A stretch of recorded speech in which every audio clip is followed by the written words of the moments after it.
নমস্কার, আমি সুদীপ্তা। এভি নিউজে আপনাদের সকলকে স্বাগত। প্রথমেই চোখ রাখবো নিউজ হেডলাইন্সে।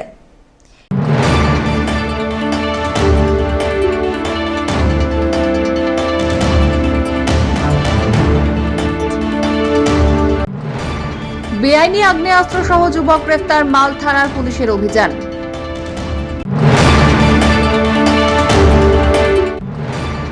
সবজির ঊর্ধ্বমূল্য রুখতে ময়নাগুড়ি বাজারে পুলিশের সঙ্গে অভিযানে বিধায়ক ডালিম চন্দ্র রায়।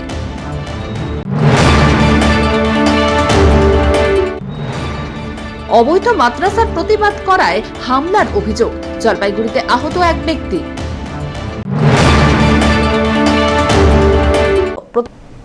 এবার আসছে বিস্তারিত সংবাদে। বেআইনি আগ্নেয়াস্ত্র সহ এক ব্যক্তিকে গ্রেফতার করল মাল থানার পুলিশ। ধৃতের নাম সঞ্জীব বৈদ্য। তার কাছ থেকে একটি দেশি পিস্তল উদ্ধার ও বাজেয়াপ্ত করা হয়েছে। পুলিশ সূত্রে জানা গিয়েছে, তিনি মালবাজার থানার অন্তর্গত গাজলডোবার 7 নম্বর এলাকার বাসিন্দা। গোপন সূত্রে খবর পেয়ে শনিবার রাতে সাদা পোশাকের পুলিশ অভিযান চালায়। অভিযানে রানীচেরা চা বাগান এলাকা থেকে আগ্নেয়াস্ত্র সহ সঞ্জীব বৈদ্যকে গ্রেফতার করা হয়। ধৃত সঞ্জীব বৈদ্য পুলিশের কাছে দাবি করেছেন, বন্যার সময় গাজলডোবার তিস্তার চরে মাছ ধরতে গিয়ে তিনি পিস্তলটি কুড়িয়ে পান। এরপর থেকে সেটি বাড়িতেই রাখা ছিল বলে তার দাবি। পুলিশ ধৃতের বিরুদ্ধে ভারতীয় ন্যায় সংহিতার প্রাসঙ্গিক ধারায় মামলা রুজু করেছে। রবিবার তাকে আদালতে পেশ করে পুলিশি হেফাজতের আবেদন জানানো হবে বলে পুলিশ সূত্রে খবর। আমি বন্দুকটা পেয়েছিলাম ওই যে তিস্তা নদীতে মাছ ধরতে গিয়ে ওখানে পেয়েছিলাম। আপনি পুলিশকে জানাননি কেন? আমি জানাই নাই, ওটা জানানোর সময় হয় নাই। আর আমার ওটা কবে পেয়েছেন তিস্তা নদী থেকে? এই যে একবার বার আসলো না, বারের মধ্যে পেয়েছিলাম। হ্যাঁ স্যার। কোথায় পেয়েছিলেন? তিস্তা নদী কোন জায়গায় পেয়েছিলেন বন্দুক? তিস্তা নদীতে আমাদের বাড়ির সোজাই আমরা জাল দিয়ে মাছ ধরতে গেছিলাম তো স্যার। তো ওইখানে ওই বন্যার সময় স্যার আমি। আজকে পুলিশ কিভাবে জানলো তাই আপনার বাড়িতে বন্দুক? ওটা হলো আমার রিলেটিভ আসলো, তো একটা নাতি আসলো। তে আমি ওকে বলছিলাম যে তুই মাধ্যমিক পাসটা করলি না, মাধ্যমিক পাসটা করলে পরে চাকরি পাতি, পুলিশের চাকরি পাতি, তাহলে আমাদের কত একটা গর্ব থাকতো, আমরা গর্ব করতে পারতাম।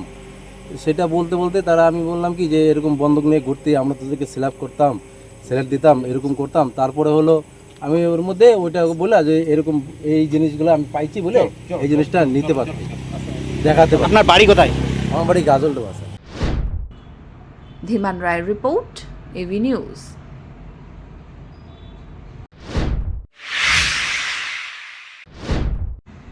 সবজির ঊর্ধ্বমূল্য রুখতে ময়নাগুড়ি বাজারে পুলিশের সঙ্গে অভিযানে বিধায়ক ডালিম চন্দ্র রায়।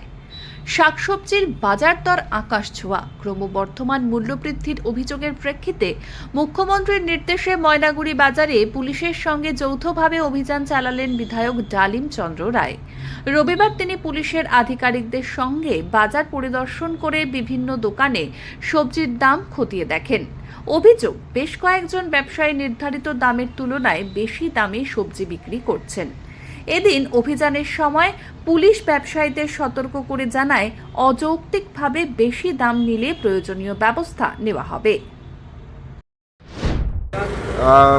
মাননীয় মুখ্যমন্ত্রী কালকে আমাদেরকে একটা নির্দেশ দিয়েছেন। বিভিন্ন জায়গা থেকে খবর পাওয়া যাচ্ছে যে বাজার মূল্য কিছু কিছু জায়গায় খুব বৃদ্ধি পাচ্ছে। তার জন্যই আমরা আমাদের বিডিও সাহেব, এমএলএ সাহেব এবং সবাই মিলে আমরা প্রত্যেক বাজারগুলো, এটা কন্টিনিউ আমাদের প্রত্যেকটা বাজারে আমরা ভিজিট করব এবং দ্রব্যমূল্য যেন বিভিন্ন জায়গায় আলাদা আলাদা রেট নিচ্ছে এবং সেটা এতটাই বেশি কোথাও যদি নিয়ে নেয় যেটা জনসাধারণের পক্ষে খুব ক্ষতিকর। আমাদের মাননীয় মুখ্যমন্ত্রীর একটাই উদ্দেশ্য আছে, ওনাদের নির্দেশ আছে ওনার, যেটা প্রত্যেকটা লোকের কাছে যে সমস্ত কাঁচামাল থেকে শুরু করে আলু, পেঁয়াজ, বিভিন্ন সবজি, সেটা কোথাও যেন এক্সেসিভ রেটে না নেওয়া হয়, এটা দেখার জন্যই আমাদের একটা টিম। এই টিম প্রত্যেকটা বাজারে আমরা ঘুরবো। আজকে এখানে করলাম, এরপরে আমরা প্রত্যেকটা বাজারেই ঘুরবো, ময়নাগুড়ির প্রত্যেকটা বাজারে, এবং এটা গোটা রাজ্য জুড়েই চলছে। এটাই আমরা দেখছি কোথা থেকে বেশি দামে কিনছে কিনা এবং বিক্রিটাও বেশি দামে করছে কিনা, এটা কন্ট্রোল করার জন্যই আমরা নেমেছি। স্যার কি দেখতে পেলেন স্যার বাজারে? আমরা দেখলাম কিছু কিছু জায়গায় কিছু জিনিসের দাম, যেমন লঙ্কার দামটা একটু বেশি আছে, আদা এবং রসুনের দামটা একটু বেশি আছে। এগুলো যেখান থেকে যারা এখানে বিক্রি করছে তারা বলছে যেখান থেকে কিনে নিয়ে আসছে সেখানে কিছু বাজার মূল্য বেশি আছে, সেই মার্কেটগুলো যেগুলো আছে সেই মার্কেটগুলোও আমরা ভিজিট করব এবং অন্য থানার আন্ডারে বা অন্য জেলার বিভিন্ন জায়গায় যদি হয় সেখানেও আমাদের রিপোর্ট যাবে, সেখান থেকে আমরা দেখব সেই বাজারটা কেন বেশি হচ্ছে এবং সেটা কন্ট্রোল করাটাই হচ্ছে গভর্নমেন্টের একমাত্র উদ্দেশ্য। কন্ট্রোলের জন্যই তো আমরা ইনিশিয়েটিভ নেওয়ার জন্যই তো আমরা নেমেছি। আমরা দেখে নিচ্ছি আগে বাজারটা কোথায় বেশি নিচ্ছে বা কোথায় এখানের ঘাটতি ঘটছে, যে কোথাও যদি লঙ্কায় এক জায়গায় যদি 50 টাকা বিক্রি করছে, কোথাও 70 টাকা বিক্রি করছে কিনা, বা আলু পেঁয়াজ যাই আছে কিনা, সেই জিনিসগুলোর দাম কোথাও আলাদা আলাদা নিচ্ছে কিনা সেটা দেখার জন্যই আমরা মার্কেট। মিডলম্যানের কোনো ব্যাপার আছে সেটাও আমরা খুঁজে দেখছি। পিনাকি শীলের রিপোর্ট, এভি নিউজ।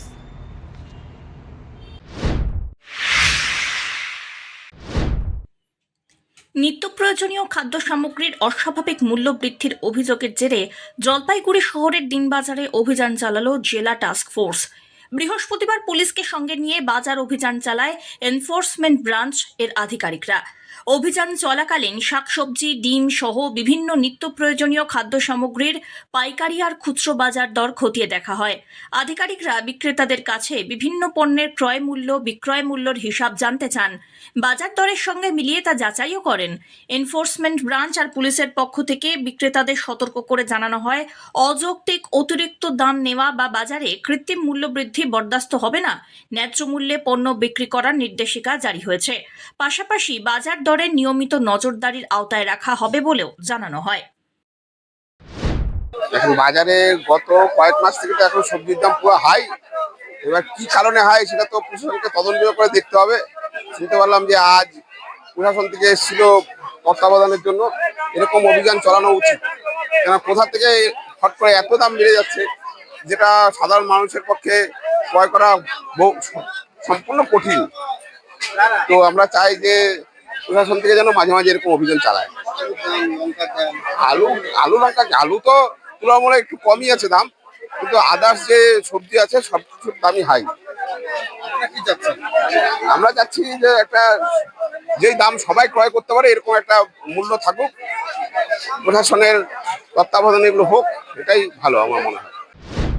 কোনো কিছু স্টক রেজিস্টারটা চাইলেন, আমার কাছে স্টক রেজিস্টারটা চাইলেন, স্টক রেজিস্টার নিয়ে যাইতে বললেন তাহলে বিকাল। এই আলুর দাম নিয়ে ওনাকে বলা হয়েছে যে দোকানে চলেন আমার সাথে। কত করে বিক্রি হচ্ছে? আমাদের লাল আলু বিক্রি হচ্ছে 8 টাকা কেজি, আর সাদা আলু 7 টাকা কেজি। আর ভুটান আলু? ভুটান আলু 26 টাকা 25 টাকা। আর পেঁয়াজ অন্যান্য পেঁয়াজ বিক্রি হচ্ছে আপনার 25 টাকা থেকে উপরে 32 টাকা। ওদিকে সব বেশি নিচ্ছে, সেটা এখন কে কিনছে কি বলে, আমরা যে ঘরে দিচ্ছি তাই বলি। আচ্ছা কারা আসছিল? স্যার আসছিলেন, থানার থেকে আইসি বাবু আসছিলেন। কি বলে গেলেন? থানায় যাওয়ার জন্য বললেন স্টক রেজিস্টারটা নিয়ে। পাইকারি এবং খুচরার মধ্যে এই যে পার্থক্যটা হচ্ছে, পার্থক্যটা কেন হচ্ছে? এই একটা গ্যাপ হচ্ছে, কিভাবে দোকানদার বেসিসে কিভাবে বলবো। পিনাকি শীলের রিপোর্ট।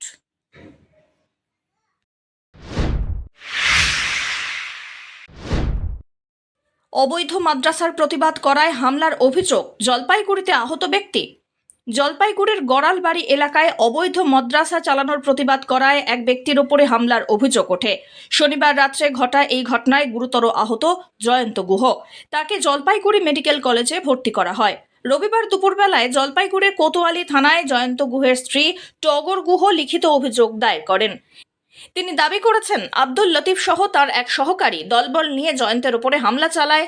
মারধরের ফলে তার স্বামী গুরুতর আহত।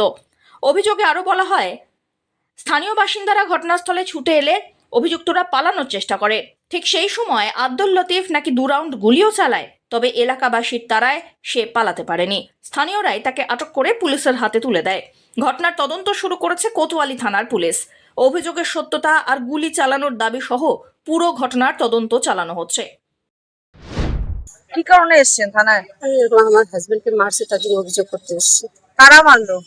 এরকম একটা মানে এসে লথিফ সে আছে, কি নামটা পুরো আব্দুল লতিফ, তার মানে মদতে বলে তাকে মারা হয়েছে। কেন? মানে কদিন আগে মাদ্রাসা যে অবৈধ মাদ্রাসা আছে সেটার অভিযোগ করেছিল যে এটা অবৈধ, তার জন্য প্রোটেস্ট করছিল, তার জন্য। কি মনে হয় এই প্রোটেস্টের জন্যই কি আপনার স্বামী? এই প্রোটেস্টের জন্যই আমার মনে হচ্ছে যে তাকে এসে করা। মাঝখানে তৃণমূলের সাথে যুক্ত এই আব্দুল লতিফের মদতে গড়ালবাড়ি যে সোবারহাট অঞ্চল অফিসের থেকে একটু কাছেই একটা অবৈধ মাদ্রাসা চলে দীর্ঘ অনেকদিন ধরে। এই অবৈধ মাদ্রাসার আড়ালে নানা রকম অসামাজিক কার্যকলাপ এবং সন্ত্রাসবাদী কার্যকলাপ করে আব্দুল লতিফ। গরু পাচার থেকে শুরু করে লোকের জমি দখল, রাহাজানি, নানান রকম করে অভ্যস্ত। তো আমাদের সমাজসেবী জয়ন্ত গুহদা প্রতিবাদ করছে এটা নিয়ে কদিন আগে। তো সেই প্রতিবাদের ফলস্বরূপ কালকে জয়ন্ত গুহদার উপরে তার দলবল নিয়ে অ্যাটাক করে, তার হাত ভেঙে দেয়, তাকে চাকু মারা হয়, তারপরে হচ্ছে দুটো দাঁত ভেঙে দিয়েছে। তার সাথে সাথে পাবলিক এসে জড়ো হয় এবং পাবলিক সেখান থেকে জয়ন্ত তাকে উদ্ধার করে। এবং যখন পাবলিক জড়ো হয়ে যায় তখন এই আব্দুল লতিফ পালানোর চেষ্টা করে। আব্দুল লতিফের কে পাবলিক ধরে ফেলে এবং প্রশাসনের হাতে তুলে দেয় এবং তার যারা দলবল ছিল তারা পালিয়ে যায়। এবং গড়ালবাড়ির বুকে কালকে প্রথম দেখতে পেলাম যে গুলির শব্দ। এই আব্দুল লতিফ এতটাই বড় সন্ত্রাসবাদী বা তার সাকরেদরা পালানোর সময় গুলি পর্যন্ত ফায়ার করেছে, সেই শব্দ আমাদের কানে আসে। এখন থানায় অভিযোগ আমরা থানায় অভিযোগ করলাম, প্রশাসনের দ্বারস্থ হলাম, কারণ এর আগেও এই অভিযুক্তের বিরুদ্ধে প্রচুর অভিযোগ আছে, কিন্তু প্রশাসন সেরকম ভাবে ব্যবস্থা নেয় না। কিন্তু প্রশাসনে আমরাও চাচ্ছি যে প্রশাসন সঠিকভাবে ব্যবস্থা নেই। আব্দুল লতিফকে যখনই কিছু বলা হয় বা ইসে করা হয়, শাসানো হয়, লোকজন পাবলিক বলে, তখন ও সবসময় বলে থানা আমার পকেটে, থানা আইন ও সমস্ত হ্যান্ডেলিং করে, থানা ওনার কন্ট্রোলে থাকে। তার জন্য আমরা প্রশাসন আজকে আইসি সাহেবকেও রিকোয়েস্ট করলাম যে এই অভিযুক্ত উচিত জানি শাস্তির ব্যবস্থা করা হয়। গড়ালবাড়ির সব থেকে বড় সন্ত্রাসবাদীর নাম হচ্ছে আব্দুল লতিফ। অমিত বণিকের রিপোর্ট।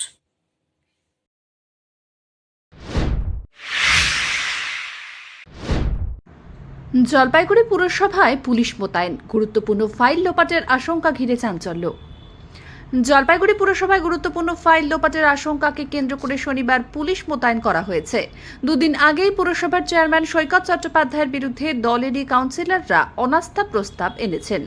আস্থা ভোটের আগে গুরুত্বপূর্ণ নথি সরিয়ে ফেলার আশঙ্কা থেকেই প্রশাসনের এই পদক্ষেপ বলে জানা গেছে। শনিবার দুপুরে যুব কংগ্রেস সভাপতি নব্যেন্দু মৌলিকের একটি সামাজিক মাধ্যমের পোস্ট ঘিরে বিষয়টি সামনে আসে। তার দাবি, শনিবার ভোরে চেয়ারম্যান সৈকত চট্টোপাধ্যায় পুরসভায় গিয়ে বেশ কিছু গুরুত্বপূর্ণ ফাইল চেয়ে পাঠিয়েছেন। নব্যেন্দুর আশঙ্কা ওই ফাইলগুলি পুরসভা থেকে সরিয়ে ফেলার চেষ্টা হতে পারে। এই অভিযোগ তিনি মহকুমা শাসকের কাছে লিখিতভাবে জানান। অভিযোগের ভিত্তিতে মহকুমা শাসক পুরসভার এক্সিকিউটিভ অফিসারকে গুরুত্বপূর্ণ নথিপত্র সংরক্ষণের নির্দেশ দেন। পাশাপাশি আইন শৃঙ্খলা বজায় রাখা ও নিরাপত্তা নিশ্চিত করতে পুলিশ মোতায়েনের নির্দেশ দেওয়া হয়।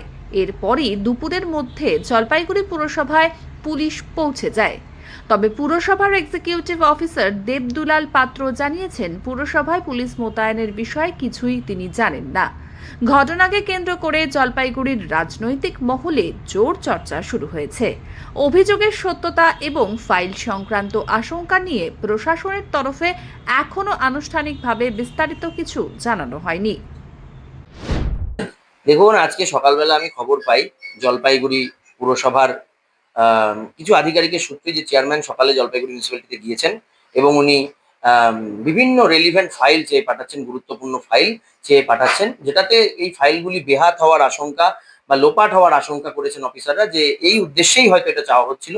এটা যখন তারা জানায়, ঘটনার গুরুত্ব বুঝে আমি সাথে সাথে মহকুমা শাসককে গোটা ঘটনা ব্রিফ করি। মহকুমা শাসক সাথে সাথেই ইওকে নির্দেশ দেন যে ইও অব দি জলপাইগুড়ি মিউনিসিপ্যালিটি হচ্ছেন এই মুহূর্তে প্রোটেক্টর, যেহেতু অনাস্থা এসছে, তাই জন্য ইও অব দি জলপাইগুড়ি মিউনিসিপ্যালিটিকে সমস্ত ফাইল, সমস্ত দলিল দস্তাবেজকে প্রোটেকশন দেওয়ার জন্য অর্ডার উনি দিয়েছেন এবং একই সাথে পুলিশকে উনি নির্দেশ দিয়েছেন আইন শৃঙ্খলা রক্ষা করতে, যাতে আইন শৃঙ্খলা রক্ষা করা হয় এবং কোনো অবস্থাতেই কোনো ফাইল বেহাত হতে না পারে।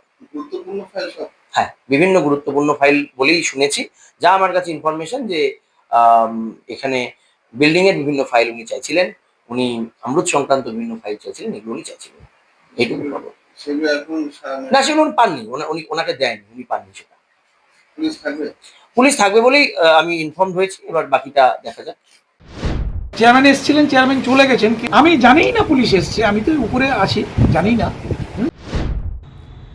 পিনাকি শীলের রিপোর্ট, এভি নিউজ।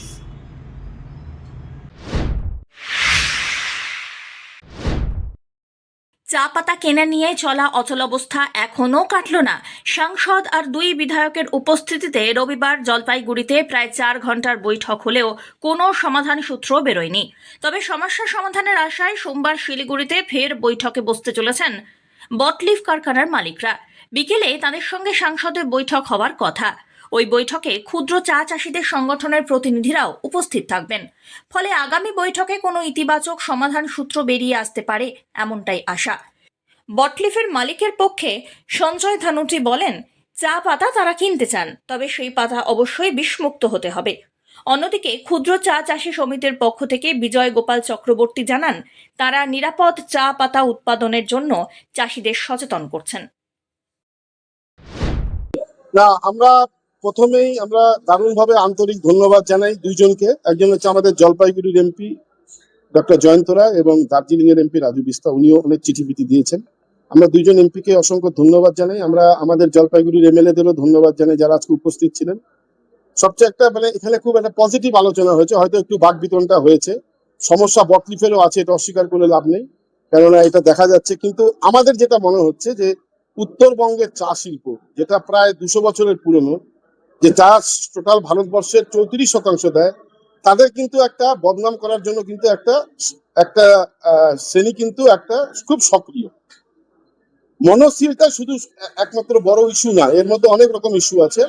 তবে আমরা আমাদের চাষিদেরকে আরো বেশি প্রশিক্ষিত করব, তাদেরকে আরো বেশি অ্যাওয়ার করব, যাতে তারা বিষমুক্ত চা বা যেটাকে বলা নিরাপদ চা উৎপাদন করবে। এবং আগামীকাল একটা মিটিং আছে গুরুত্বপূর্ণ, এমপি সাহেবও থাকবেন। আমাদের যেটা দৃঢ় বিশ্বাস যে আমরা যদি সবাই মিলে পজিটিভ থাকি, তারা আমার মনে হচ্ছে যে সোমবার থেকে 3 তারিখ থেকে উত্তরবঙ্গের সমস্ত ছোট চা বাগান খুলে যাবে এবং পাতা নামা শুরু হবে। এবং আপনাদের মাধ্যমে আমরা আমাদের 50,000 ক্ষুদ্র চাষিদের বলতে চাই যে আপনারা যেখানেই দেখবেন মনোসিল বিক্রি হচ্ছে বা মনোসিলের গন্ধ পাওয়া যাচ্ছে, আপনারা আমাদের বলুন, কৃষি দপ্তরকে বলুন, এবং আপনি নিজেও দায়িত্ব নেবেন। কেননা আমাদের যে একটা স্টিগমা লেগে গেছে যে মনোসিল মনোসিল মনোসিল, যেখানেই যাচ্ছি এই মনোকোটোফস বা মনোসিল মুক্ত চা আমাদের এখন মুখ্য লক্ষ্য, যাতে আমাদের বদনাম না হতে পারে যে আমরা খারাপ বিষালা চা বানাই। যে ছোট চা বাগানের যে সমস্যা ছিল, ছোট চা বাগানগুলো বটলি ফ্যাক্টরিতে যে বিক্রি করতো, সেই বটলি ফ্যাক্টরিগুলো বন্ধ ছিল। কিছু কারণ ছিল, কিছু সমস্যা ছিল, সেগুলো আমি বলেছিলাম সমস্ত যারা স্টেক হোল্ডার্স আছে তারা আসুন, একসাথে বসে আমরা ডিসাইড করবো কিভাবে এটাকে চালু করা যায়। কারণ আমাদের ইকোনমি অনেকটাই, বিশেষ করে আমি জলপাইগুড়ি ডিস্ট্রিক্টের কথা বলবো, যে অনেকটাই আমাদের ইকোনমি অনেকটাই চা শিল্পের উপর নির্ভর করে এবং এখানকার হাজার হাজার মানুষ এই চা শিল্পের উপর নির্ভর করে জীবিকা অর্জন করে।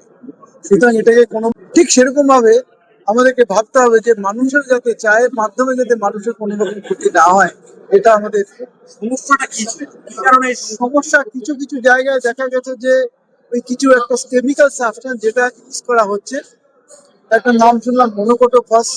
আমি তো এইগুলোর সম্বন্ধে খুব বেশি অবগত না, কিন্তু যেটুকু জানতে পেরেছি মনোকোটোফস বলে একটা আছে, সেই সাবস্টেন্সটা ক্ষতিকারক, সেই কেমিক্যালটা ক্ষতিকারক।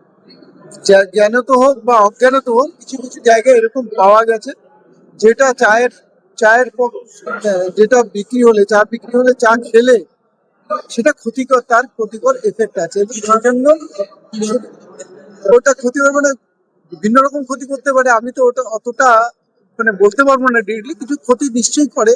যেমন এখন তো জানেননি অনেক কেমিক্যালের মাধ্যমে ক্যান্সার জাতীয় রোগ হয়, কিছু চামড়ার কিছু রোগ হতে পারে, এরকম পেটের কিছু রোগ হতে পারে, এরকম বিভিন্ন রকম রোগ হতে পারে যেগুলো কোনো কেমিক্যাল সাইড এফেক্টের জন্য হতে পারে। এগুলো যাতে না প্রয়োগ করা হয় এবং এগুলো প্রয়োগ করতে, এবং আমি খুব ইয়েকে বলবো, যারা বন্ধ রেখেছে তারাও আমার কথা যেমন শুনেছেন যে না এখন এই মানুষদের জীবিকার ব্যাপার আছে, সুতরাং তারাও এটা সিম্প্যাথেটিক্যালি দেখছে। এবং আমি এদেরকেও বলেছি যে যারা স্মল গ্রোয়ার তাদেরকেও বলেছি এরকম জাতীয় কাজ করবেন না যেটা মানুষের হেলথের পক্ষে ক্ষতিকর। তাহলে বাইরের মার্কেটে আমাদের সম্বন্ধে একটা বাজে ধারণা যাবে এবং আলটিমেটলি আমাদের চা বাগানের কিন্তু চা শিল্পের ক্ষতি হবে। অমিত বণিকের রিপোর্ট।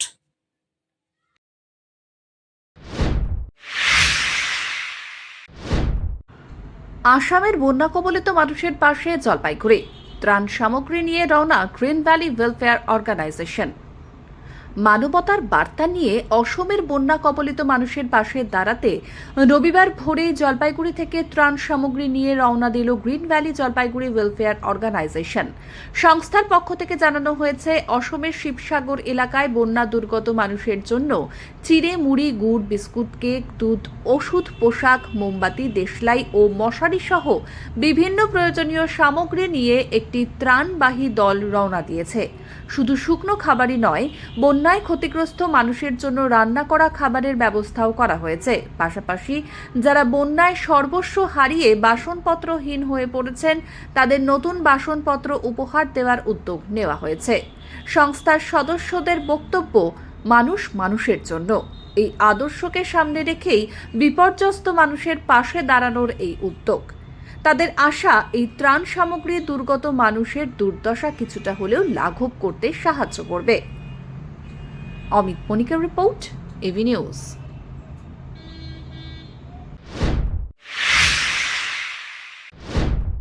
নিট প্রশ্নপত্র ফাঁস ইস্যুতে বিজেপির প্রতিবাদ মিছিল, বিরোধীদের তোপ শ্যামল চন্দ্র রায়ের। নিট পরীক্ষার প্রশ্নপত্র ফাঁসের ঘটনাকে কেন্দ্র করে দেশের রাজধানী সহ বিভিন্ন রাজ্যে অরাজকতা সৃষ্টির অভিযোগ তুলে বিরোধীদের নিশানা করল বিজেপি। রবিবার মাল শহরের গুরজং ঝোড়া মোড়ে দলীয় কার্যালয় থেকে এক প্রতিবাদ মিছিলের আয়োজন হয়। মিছিলে বিরোধীদের বিরুদ্ধে স্লোগান তোলার পাশাপাশি কড়া বার্তা দেওয়া হয়। মিছিলে উপস্থিত ছিলেন জলপাইগুড়ির বিজেপির সাধারণ সম্পাদক মনোজ ভুজেল, জেলা সম্পাদক রাকেশ নন্দী, মালের বিধায়ক শুক্রা মুন্ডা প্রমুখ। মিছিলটি 17 নম্বর জাতীয় সড়ক ধরে ঘড়ির মোড় পর্যন্ত গিয়ে শেষ হয়। পথে একটি সভা অনুষ্ঠিত হয়। সেই পথসভায় বক্তব্য রাখেন জলপাইগুড়ি জেলার বিজেপির সভাপতি শ্যামল চন্দ্র রায়, বিধায়ক এছাড়াও অন্যান্য নেতৃবৃন্দ। নিজের বক্তব্যে শ্যামল চন্দ্র বামফ্রন্ট, তৃণমূল আর কংগ্রেসকে আক্রমণ করেন। বলেন, নিজেরা সংযত থাকুন। এই কর্মসূচির মাধ্যমে নিট প্রশ্নপত্র ফাঁস ইস্যুতে বিরোধীদের বিরুদ্ধে রাজনৈতিক অবস্থান স্পষ্ট করল বিজেপি।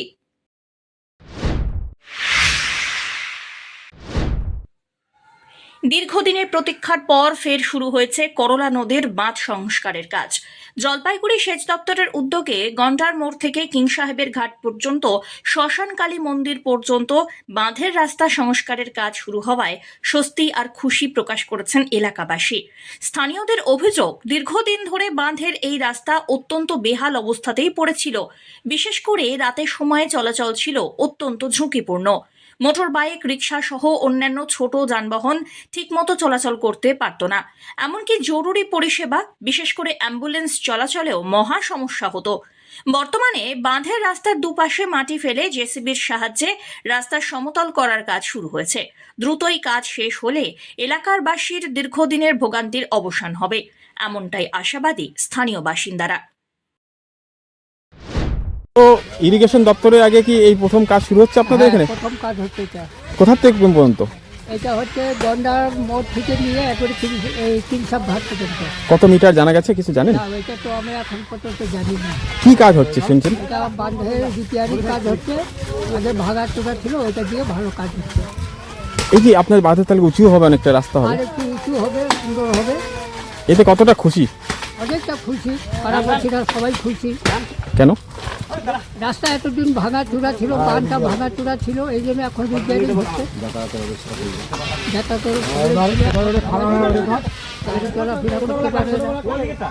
আপনারা এই রাস্তা হওয়াতে বাঁধের রাস্তা খুশি হওয়াতে ভালো, অনেক খুশি। হ্যাঁ, রাস্তাটা হওয়াতে তো আমরা সবাই খুশি। কেন, কি কারণে খুশি? রাস্তাঘাট নাই, একটা কোনো অসুবিধা হলে, বাড়িতে অসুবিধা হলে অ্যাম্বুলেন্স আসতে পারে না, একটা ফায়ার ব্রিগেড আসতে পারে না। এখন এই রাস্তাঘাট সুবিধা হলে আমাদের অনেকেরই সুবিধা। কাজ কি শুরু হয়েছে? এই কাজ তো বর্তমান আজকে শুরু। অমিত বণিকের রিপোর্ট।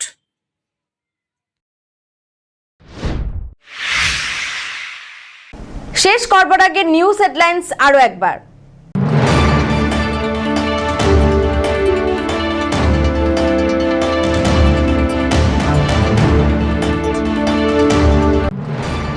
বেআইনি আগ্নেয়াস্ত্র সহ যুবক গ্রেফতার, মাল থানার পুলিশের অভিযান।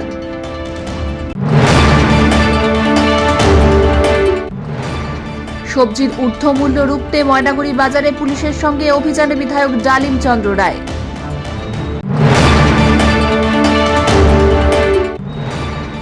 অবৈধ মাদ্রাসার প্রতিবাদ করায় হামলার অভিযোগ, জলপাইগুড়িতে আহত এক ব্যক্তি।